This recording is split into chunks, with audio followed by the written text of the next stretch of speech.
Hello everyone, আশা করি সকলে ভালো আছো। তোমাদের সকলকে স্বাগত জানাচ্ছি অ্যাস্টাডিক এডুকেশনে।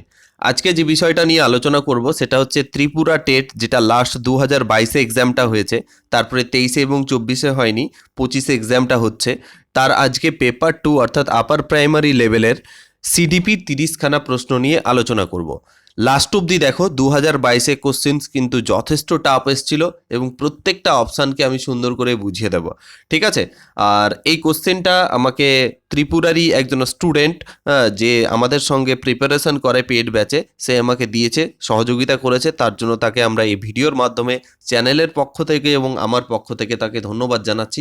ওকে, আমাদের কাছে কিছু কোশ্চেন্স আনঅ্যাভেলেবেল ছিল, তো সেগুলো আমরা অ্যাভেলেবেল করছি। কারো যদি সহযোগিতা করতে চাও তাহলে আমাদের হেল্পলাইন নাম্বারে অবশ্যই আমাদের কোশ্চেন্সগুলো, বিশেষ করে 2021 এবং 2022-এর, এটা যেহেতু পেপার 2 পেপার 1-এর, পাঠিয়ে দিতে পারো। তো চলে আসি ফার্স্ট কোশ্চেন। অন স্ক্রিনে দেখতে পাচ্ছ, আমরা প্রতিটা কোশ্চেনকে বোঝানোর চেষ্টা করব বুঝে বুঝে। এবং এর আগের দিন কমেন্টে করেছে, দাদা ইংলিশ এবং বাংলা ভার্সন দুটোই করাবেন। দেখো এখানে কি বলছে, ফার্স্ট কোশ্চেন বাংলা ভার্সনটা দেখি। বলছে CIE non verbal group test নামক বুদ্ধির অভিক্ষার যিনি মূল নির্মাণকারী তিনি হলেন। সিআইই নন ভার্বাল গ্রুপ যে টেস্ট, সেটা বুদ্ধি অভিক্ষার যিনি হচ্ছেন অরিজিনালি যে প্রিপেয়ার্ড করেন বা মূল নির্মাণকারী, তার নাম কি? তো এখানে চারটে অপশান দেখতে পাচ্ছি আমরা।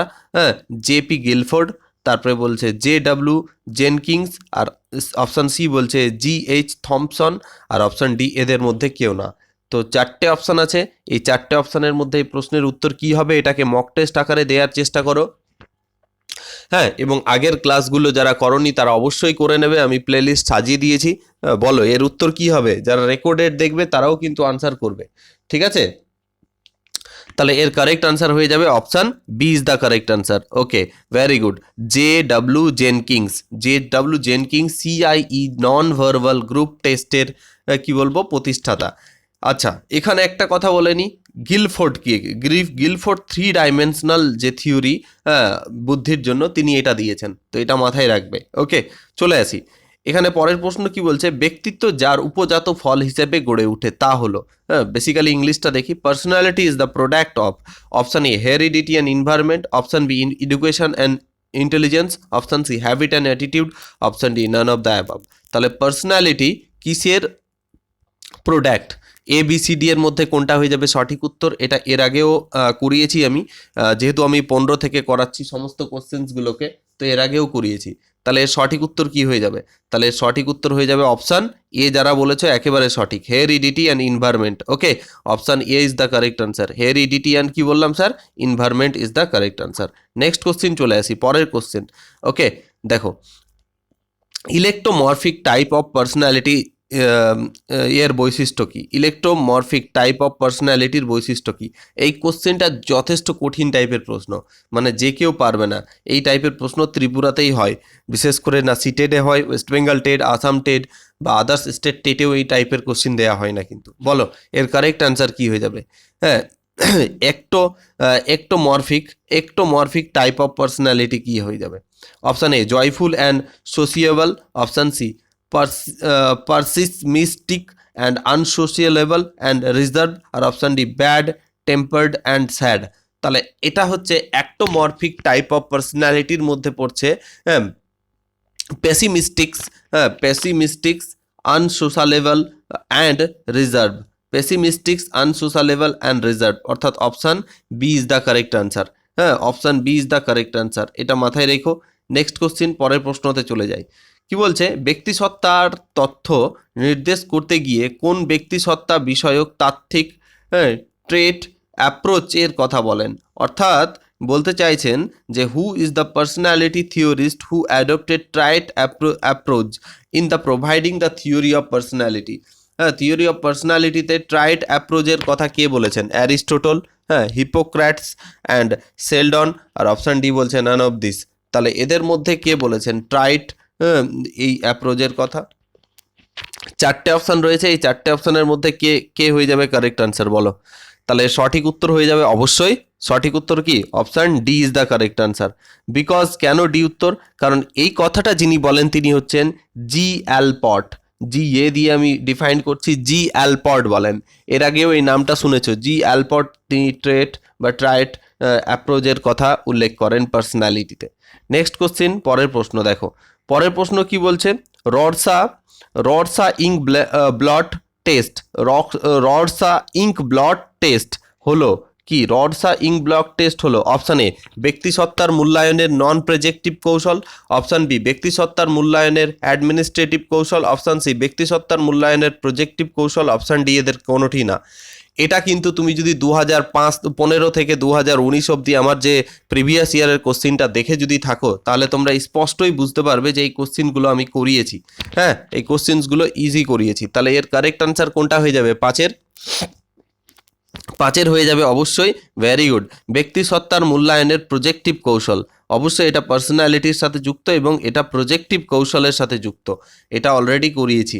চলে আসি, ইএমআর এর পূর্ণ রূপটি হলো, অর্থাৎ ইএমআর এর ফুল ফর্ম কি? হ্যাঁ, educable mentally retired, option B emotionally mental retired and education of mentally retired, option D হচ্ছে নান অফ দিস। বলো এর কারেক্ট আনসার কি হয়ে যাবে? এ বি সি ডি এর মধ্যে সঠিক উত্তর কোনটা হয়ে যাবে? কোনটা হয়ে যাবে সঠিক উত্তর? তাহলে এটা হচ্ছে এডুকেবল মেন্টালি রিটায়ার্ড, অর্থাৎ যে সমস্ত বাচ্চারা শিখন যোগ্য যাদের কথা বলা হচ্ছে, এটাকে এডুকেশনের ভাষায় বলা হয় ইএমআর, এডুকেবল এডুকেবল এডুকেবল মেন্টালি রিটায়ার্ড। এটা কোথাও লিখে রাখবে, খুবই ইম্পর্টেন্ট। নেক্সট কোশ্চিন দেখো, এই কোশ্চিনটার আনসার প্রত্যেককে উত্তর দেওয়া হয়েছে, কারণ কোশ্চিনটা ভুল ছিল, যে ফিজিক্যালি চ্যালেঞ্জ পারসন আর ডিভাইডেড ইন্টু টু টাইপস। ওই টাইপসগুলো কি কি এখানে দেওয়া আছে, তো এটার উত্তর ভুল ছিল, তাই এটার প্রত্যেককে নাম্বার দেওয়া হয়েছিল, তাই এটাকে ইগনোর করছি। নেক্সট কোশ্চিন দেখো কি বলছে, এখানে দেখো ইংলিশটা, who develop the school wide and enrichment model for the developing children's talent in school. কে ডেভেলপ করেন school wide and enrichment model for the developing children talent, অর্থাৎ শিশুদের প্রতিভাকে বিকাশ করার জন্য? Option A Joseph Herberts, option B Joseph Renzulli, option C Herbert Renzullis, আর option D none of this. তাহলে কে করেন? এটা দুজন ব্যক্তি মিলে করেছিলেন, তার মধ্যে এখানে একজন ব্যক্তির নাম বলতে হবে কে এটা করেছেন। তাহলে এর কারেক্ট আনসার হয়ে যাবে, হ্যাঁ অবশ্যই অপশান বি। অপশান বি যারা বলেছে ঠিক বলেছ, জোসেফ রেনজুলি, জোসেফ রেনজুলি। তাছাড়া ইনার সঙ্গে ছিলেন Sally M Reis, Sally M Reis নামে আরেকজন ব্যক্তি। তাহলে দুজন ব্যক্তির নাম মনে রাখবে। কি কি বললাম? এরপরে কোশ্চেন দিল, দেখা যাচ্ছে এই অপশানটা দিল না, তাহলে মনে রাখবে Sally, Sally SALLY M Reis, ঠিক আছে, এম রিজ, আর এটা হচ্ছে জোসেফ রেনজুলি। নেক্সট কোশ্চেন, পরের প্রশ্নতে চলে আসি। বলছে the word adolescence comes from Greek word অ্যাডোলোসিয়ার থেকে, জার্মান ওয়ার্ডস অ্যাডোলোসিয়ার থেকে, ফ্রেঞ্চ ওয়ার্ড কেয়ার ছিলটা, এটা সিয়ার, আর নান অফ দিস। বলছে অ্যাডোলোসেন্স শব্দটি এসেছে কোথা থেকে এসেছে? কোনটি শব্দ? গ্রিক, জার্মান, ল্যাটিন, এখানে চারটে আছে। তাহলে এর কারেক্ট আনসার হয়ে যাবে কোনটা? নয়ের হয়ে যাবে correct answer is option D, because যেই অ্যাডোলেসেন্ট শব্দটা এসেছে ল্যাটিন শব্দ থেকে। কি থেকে? ল্যাটিন শব্দ থেকে এসেছে। তাহলে ল্যাটিন তো কোথাও নেই, গ্রিক, ফ্রেঞ্চ এগুলো দেওয়া আছে, তাহলে এটাও হবে না, এটাও হবে না, এটাও হবে না। এবার কি শব্দ থেকে এসছে? অ্যাডোলোসিয়ার থেকে এসছে, এই যে এই শব্দটা থেকে এসছে, অ্যাডোলোসিয়ার, ঠিক আছে, অ্যাডোলোসিয়ার থেকে, অ্যাডোলোসেলসিয়ার থেকে এসছে। নেক্সট হচ্ছে পিয়ার গ্রুপ বলতে কি বুঝো? এগুলো আমি কিন্তু পেড ব্যাচে করিয়েছি। তোমরা যারা আমাদের পেড ব্যাচে সিডিপির পেড ব্যাচ নিতে চাও, খুব সামান্য খরচে পেয়ে যাবে, 399 টাকায় ফুল কোর্স পেয়ে যাবে। হ্যাঁ, সম্পূর্ণ পিডিএফ পাবে, ভিডিও ক্লাসেস পাবে। যদি অ্যাডমিশন নিতে চাও, তাহলে আমাদের অ্যাস্টাডিক এডুকেশন অ্যাপটাকে ডাউনলোড করে, হ্যাঁ, তোমরা CDP batch for Tripura TET 1 TET 2 দুটোর জন্যই তোমরা ওটাকে পারচেস করতে পারো। পিয়ার গ্রুপ বলতে কি বোঝায়? অপশান এ বন্ধুদের দল বা গোষ্ঠী, অপশান বি সমান মানসিকতা সম্পূর্ণদের দল বা গোষ্ঠী, অপশান সি সমবয়সী এবং একই সামাজিক অবস্থানে থাকা লোকেদের দল বা গোষ্ঠী, আর অপশান ডি উপরের কোনোটি না। তাহলে পিয়ার গ্রুপ কাকে বোঝায়? চারটে অপশান দেখতে পাচ্ছ। পিয়ার গ্রুপ বলতে কি বোঝায়? পিয়ার গ্রুপ বলতে সোজা গল্প হচ্ছে সমবয়সী। যেমন আমি যখন ক্লাস 10-এ পড়তাম, তখন আমার বয়স 15 বছর ছিল বা 14 বছর ছিল, তাহলে সেই বয়সের যতগুলো বন্ধু ছিল তারাই হচ্ছে আমার সমবয়সী। দ্যাট ইজ, এর কারেক্ট আনসার হচ্ছে অপশান, হ্যাঁ, এটা C is the correct answer. সমবয়সী বা এবং একই সামাজিক অবস্থানে লোকেদের দল। ওকে, নেক্সট চলে আসি। মোটিভেশন শব্দটির উৎপত্তিগতভাবে যে শব্দ থেকে এসেছে তা হলো, তাহলে মোটিভেশন শব্দটি কোত্থেকে এসছে? ল্যাটিন ওয়ার্ড মোটিভ থেকে, ল্যাটিন ওয়ার্ড মোটিভিয়ার থেকে। অপশান সি হচ্ছে ল্যাটিন ওয়ার্ড মোটিভিয়ার থেকে, আর অপশান ডি হচ্ছে উপরের কোনোটিই না। 11 4টে অপশান ব্যাক টু ব্যাক দেখতে পাচ্ছ। ওকে, প্রত্যেকে বলো। হ্যাঁ, the word motivation has been derived from the, কোনটা হয়ে যাবে? তাহলে এটা তো নিশ্চিত this is the Latin word, তাহলে ল্যাটিন ওয়ার্ড সবগুলোতে আসছে। কোথা থেকে এসছে? মোটিভিয়ার থেকে এসছে, অর্থাৎ option C is the correct answer. মোটিভিয়ার থেকে এসছে, option C is the correct answer. Next চলে আসি, বলছে emotional in generally are the product of, হ্যাঁ, ইমোশনাল কোনটার প্রোডাক্ট বলছে? Introspections, perceptions, maturation, none of this. তাহলে বলছে সাধারণত প্রক্ষোভ যার দ্বারা উপজাত বিষয় তা হচ্ছে আত্মদর্শন, প্রত্যক্ষণ, পরিণমন, উপরের কোনোটি না। এটা প্রচুর বার করিয়েছি, খুবই একটা কমন কোশ্চেন। তাহলে এর সঠিক উত্তর অবশ্যই অপশান ডি, অর্থাৎ প্রজেকশন, পারসেপশন অর্থাৎ প্রত্যক্ষণ। প্রত্যক্ষণ is the correct answer. Next question চলে আসি, শিখনের অপারেন্ট কন্ডিশনিং তথ্যের প্রবক্তাকে, অপারেন্ট কন্ডিশনিং তথ্যের প্রবক্তাকে? Clark H Hull, E L Thorndike, option B Ivan Pavlov, আর অপশান ডি এদের মধ্যে কেউ না। সঠিক উত্তর কি হয়ে যাবে? বলছে operant conditioning theory of learning was propounded by, কে হয়ে যাবে? 4টে অপশান তোমরা অন স্ক্রিনে দেখতে পাচ্ছ। এই 4টে অপশানের মধ্যে সঠিক উত্তর তোমরা প্রত্যেকে বলো। এ বি সি ডি এর মধ্যে কোনটা হয়ে যাবে কারেক্ট আনসার? তাহলে সঠিক উত্তর হয়ে যাবে অবশ্যই নান অফ দিস। কেন? কারণ অপারেন্ট কন্ডিশনিং কে দিয়েছিল? বিএফ স্কিনার দিয়েছিল। তাহলে বিএফ স্কিনারের নাম এখানে কেউ নেই, তাহলে এটা হচ্ছে বিষয়। ওকে, আচ্ছা, একটু মনে রাখবে থর্নডাইক কি দিয়েছিল? Thorndike trial and error theory দিয়েছিল। প্যাভলভ কি দিয়েছিল? ক্লাসিক্যাল কন্ডিশনিং দিয়েছিল। নেক্সট চলে আসি পরের প্রশ্ন। দেখো, classical conditioning theory of learning was propounded, এর উত্তর তো আমরা বলেই দিলাম, তোমরা প্রত্যেকে বলো। ক্লাসিক্যাল কন্ডিশনিং, অপশান এ বলছে BF Skinner, option B Kurt Lewin, option C J B Watson, option D none of this. কে হয়ে যাবে 4টের কারেক্ট আনসার? ক্লাসিক্যাল কন্ডিশনিং কে দিয়েছে? ক্লাসিক্যাল কন্ডিশনিং, অবশ্যই এর কারেক্ট আনসার হচ্ছে option D is the correct answer. Because of, এটার উত্তর কি হয়ে যাবে? এর উত্তর হয়ে যাবে আইভান পাভলভ। ঠিক আছে, ওকে, চলো নেক্সট কোশ্চেন। বলছে the sequential steps of progress in language developed were point out by, হ্যাঁ, option A Crow and Crow, option B Skinner and Hull, option C Thorndike and Watson, option D none of this. বলতে চাইছে যে the sequential step of progress in language development, বলছে ভাষার বিকাশ একটা sequential স্টেপে হয়, আস্তে আস্তে হয়। বিষয়টি যারা নির্ধারণ করেন, মানে এই বিষয়টি যারা বলেছেন, কে বলেছেন? 4টে অপশান দেখতে পাচ্ছ, এই 4টে অপশানের মধ্যে কে হয়ে যাবে কারেক্ট আনসার? বলো, সঠিক উত্তর কি হয়ে যাবে? তাহলে সঠিক উত্তর হচ্ছে ক্রো অ্যান্ড ক্রো। ক্রোটাকে, এরা হচ্ছে হাজব্যান্ড ওয়াইফ, দুজনেরই টাইটেল ক্রো, অ্যান্ড দুজনেই হচ্ছে বিখ্যাত সাইকোলজিস্ট, একটু মাথায় রেখো। নেক্সট চলে আসি, বলছে পরিবর্তনের ধারাবাহিক প্রগতিমুখী বিন্যস্ত এবং অর্থবহ ধারা যখন পরিপক্কতার লক্ষ্য অর্জনে চালিত হয়, ম্যাচুরেশনের লক্ষ্য অর্জনে চালিত হয়, তখন তাকে কি বলা যেতে পারে? পরিণমন, বৃদ্ধি, বিকাশ, অপশান ডি উপরের কোনোটি না। কোনটা বলা যাবে স্যার?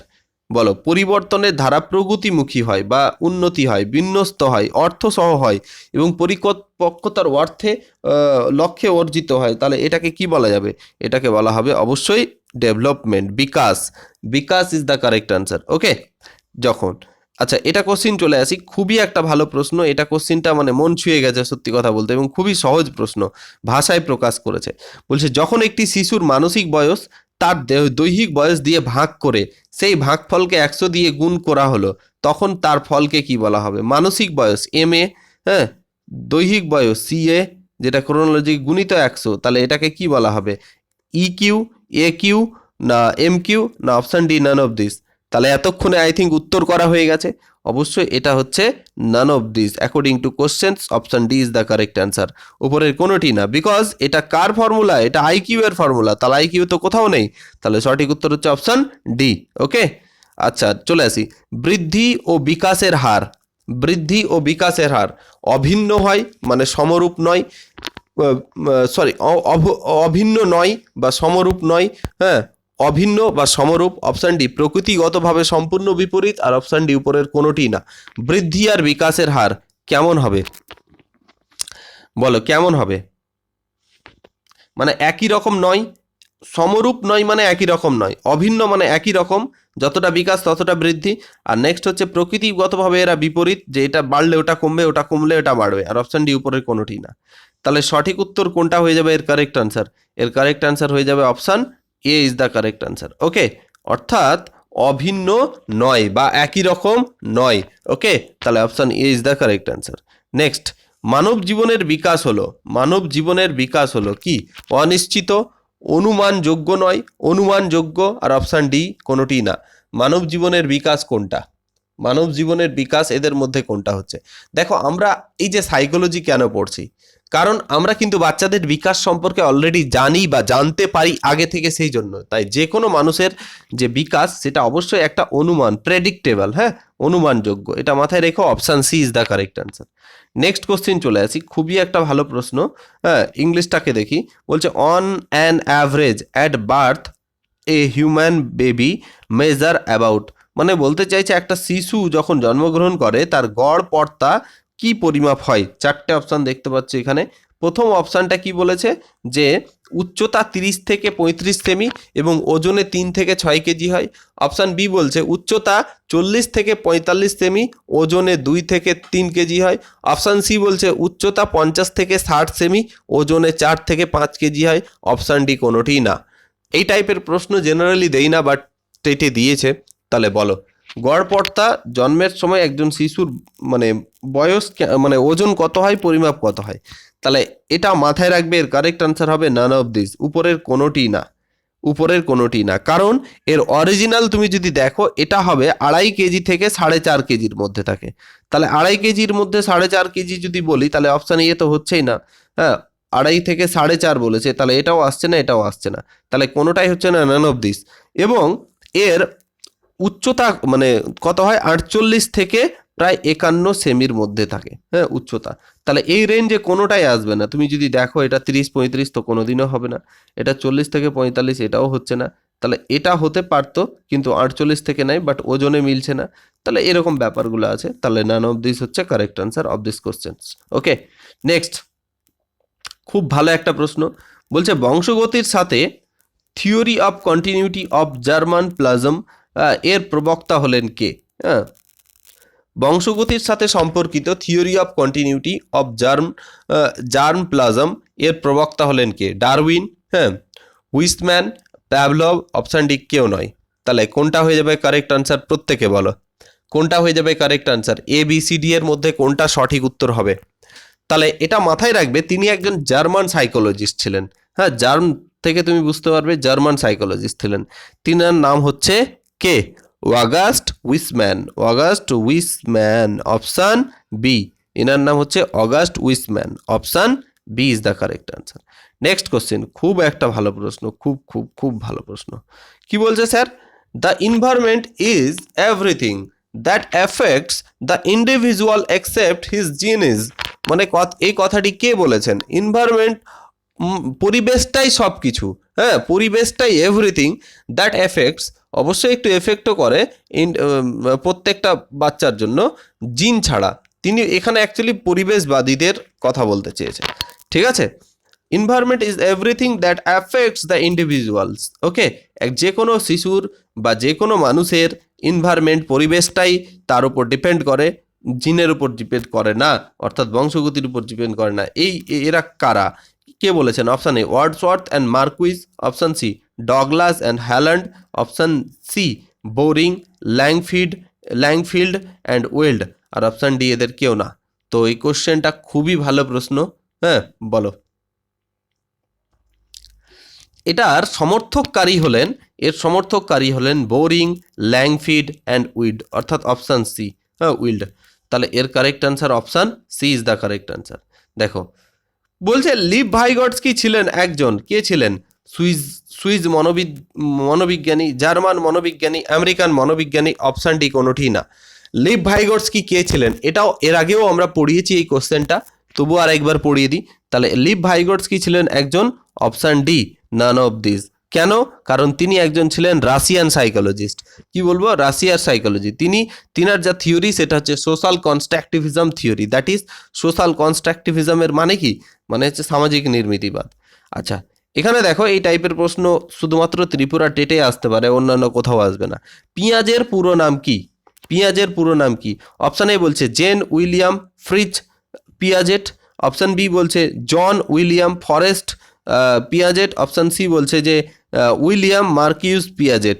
আমি বলেছি পিঁয়াজে মানেই হচ্ছে জেন পিঁয়াজে, আমরা জেন পিঁয়াজে শব্দটাকে জানি। তাহলে এর কারেক্ট আনসার হয়ে যাবে অবশ্যই option A Jean William Fritz পিয়াজে, হ্যাঁ পিয়াজেট। ওকে, পিয়াগেট বা পিয়াজেট যেভাবে উচ্চারণ করো, option A is the correct answer. আচ্ছা, এবার প্রশ্ন হচ্ছে এর থিওরিটার নাম কি? পিয়াজের থিওরিটার নাম হচ্ছে, তিনি একজন সুইজারল্যান্ডের মনোবিজ্ঞানী ছিলেন, এটা মাথায় রাখবে প্রথমত। তার যে থিওরি, তার থিওরিটার নাম হচ্ছে যে কগনিটিভ ডেভেলপমেন্ট। তার থিওরিকে 4টে ভাগে ভাগ করা হয়, এইটুকু মাথায় রেখো। আচ্ছা, পিয়াজে ছিলেন, সরি এর তো উত্তর বলে দিলাম আমি এখন ডিটেলস বলতে গিয়ে। পিয়াজে ছিলেন রাশিয়ান মনোবিজ্ঞানী, কোরিয়ান মনোবিজ্ঞানী, সুইস মনোবিজ্ঞানী, অপশান ডি উপরের কোনোটিই না। এই কোশ্চিনটা প্রিভিয়াস ইয়ারেও প্রচুর বার এসছে, তাহলে এটা প্রত্যেকে জানি আমরা যে তিনি একজন সুইজারল্যান্ডের মনোবিজ্ঞানী ছিলেন। ওকে, নেক্সট কোশ্চিন চলে আসি। কোহেলবার্গ ছিলেন একজন, কোহেলবার্গ লরেন্স কোহেলবার্গ এর নাম, রাশিয়ান মনোবিজ্ঞানী, আমেরিকান মনোবিজ্ঞানী, ব্রিটিশ মনোবিজ্ঞানী, উপরের কোনোটি না। তাহলে আমরা জানি অবশ্যই কোহেলবার্গ ছিলেন আমেরিকান মনোবিজ্ঞানী, আমেরিকান সাইকোলজিস্ট ছিলেন। তাহলে এখানে কয়েকটা জিনিস দেখলাম যে কে কোথাকার ছিলেন, এটাও প্রয়োজন। ফার্স্ট অফ অল পড়লাম আমরা কি লিভ ভাইগোটস্কি কোথাকার ছিলেন, রাশিয়ার। লরেন্স কোহেলবার্গ কোথাকার, তাহলে আমেরিকান। আর ইনি হচ্ছেন সুইজারল্যান্ডের, ঠিক আছে, পিয়াজেট। তাহলে এটা মাথায় রেখো। আচ্ছা, নেক্সট কোশ্চেন চলে আসি। কোহেলবার্গের পুরো নাম কি? দেখো আবার উত্তর বলে দিয়েছি, সরি। কোহেলবার্গের পুরো নাম কি? প্রত্যেকে চ্যাটে বলো, হ্যাঁ বলো, প্রত্যেকে বলো।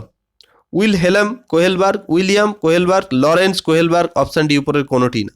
আমি মুখে মুখে এর উত্তর বলে দিয়েছি, এর উত্তর হয়ে যাবে অপশান সি। যারা করেছো একেবারে সঠিক করেছো, 100% সঠিক করেছো, 100% সঠিক করেছো। তাহলে Lawrence Kohlberg is the correct answer. তাছাড়া কতগুলো জিনিস একটু মাথায় রেখো। কোহেলবার্গের যে থিওরি তার নাম হচ্ছে মোরাল ডেভেলপমেন্ট, ঠিক আছে। তার থিওরিতে লেভেল আছে 3টা, স্টেজেস আছে 6টা। এই কয়েকটা জিনিস মাথায় রেখো। নেক্সট চলে আসি। শিক্ষার্থীদের মধ্যে থাকা ব্যক্তি বৈষম্য সর্বদা যে আকার ধারণ করে তা হলো, শিক্ষার্থীদের মধ্যে থাকা ব্যক্তি বৈষম্য যে আকার ধারণ করে তা হলো normal curve, option B frequency polygon, option C skewness, আর অপশান ডি উপরের কোনোটি না। কোনটা হয়ে যাবে কারেক্ট আনসার বলো? শিক্ষার্থীদের মধ্যে থাকা ব্যক্তি বৈষম্য সর্বদা যে আকার ধারণ করে তা হলো কোনটা? Option A B C D এর মধ্যে সঠিক উত্তর প্রত্যেকে বলো।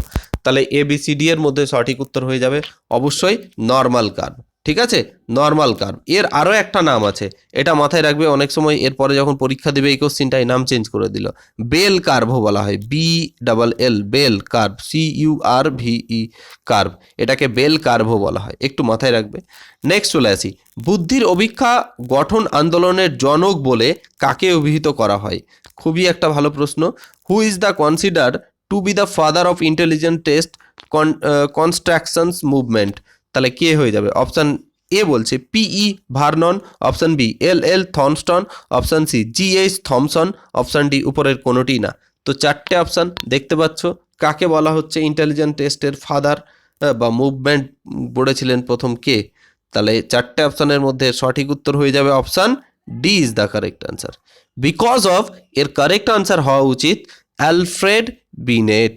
ওকে, তিনি হচ্ছেন father of intelligent test. Okay, তাহলে এক্ষেত্রে অপশান ডি হচ্ছে আমাদের সঠিক উত্তর। Next and this is the last question, বলছে army beta test is an group verbal intelligent test, individual performance test, group non verbal intelligent test, আর option D none of this. Actually এটা কি, আবার বলছি, ইউএসের যে আর্মিদের উপরে একটা টেস্ট করা হয়, সেই টেস্টটার নামই হচ্ছে আর্মি বিটা টেস্ট। এটা বিশ্বযুদ্ধের সময়কালে এটা হয়েছিল। এই টেস্টের অনেক মূল্য ছিল, কারণ ছিল বুদ্ধি, ইন্টেলিজেন্স, এগুলোর ব্যাপারগুলো ছিল। তো এটার কোনটা হয়ে যাবে কারেক্ট আনসার? তাহলে এর কারেক্ট আনসার হয়ে যাবে option C is the correct answer. Okay, C হচ্ছে কারেক্ট আনসার, অর্থাৎ group non verbal intelligent test, group non verbal intelligent test, option C হচ্ছে কারেক্ট আনসার। এই ছিল 30খানা কোশ্চেন এবং কোশ্চেনের লেভেল যথেষ্ট ভালো ছিল। তোমাদের এই সেশনটা কেমন লাগলো জানাও।